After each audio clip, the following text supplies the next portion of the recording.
kids are besties, I think. We've got dreams of an arranged marriage between them. Definitely. Maybe you added me on Facebook. Yeah. Modern romance, and Yeah. popped over and Yep. yeah. So I checked her out and I was like, oh, she looks pretty awesome. And she had a quote from Wuthering Heights on her Facebook homepage, and that's my favourite book. We actually managed to talk about a lot of things aside from the babies as well, which is quite nice. Quite Similar nice. interests, which is Similar good. interests, for sure. The more I chatted to Emma, the more I realised that we cared about a lot of the same sorts of issues. Like, how I'm going to organise babysitting for next week, right up to, the future of the planet and, what's life going to be like for my son in the future and all of that sort of stuff.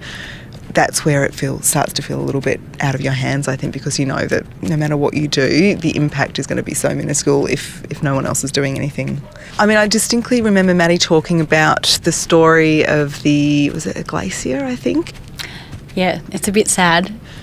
So my husband and I, we took a holiday in 2009 and we went to Ecuador, and me being a bit of a tightwad, I purchased an out-of-date Lonely Planet secondhand on eBay, and that Lonely Planet was from 2003. This out-of-date Lonely Planet said if you just made it to this particular hut that you'd be able to touch a glacier. And I thought, you beauty, because I'd never touched a glacier before, so I was really, really excited.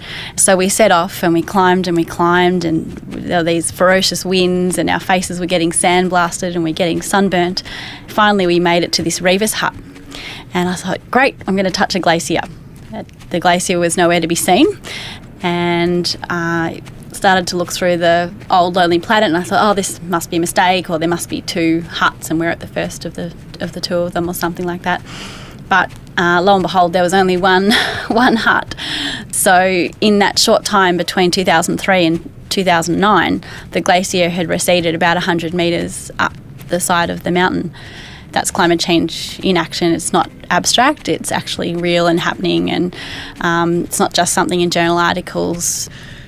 When I heard that, I felt like I was there.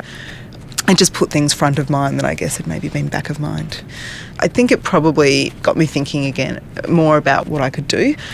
You start to realise that, just by having these one-on-one conversations with people, everybody is starting to work out, hey, it's not just me that cares about this. There are a lot of people of all political stripes that really care about the future of the planet and the planet that we leave for our children. And we just have to find each other and have meaningful conversations to work out that we can make things better, and we do have that power.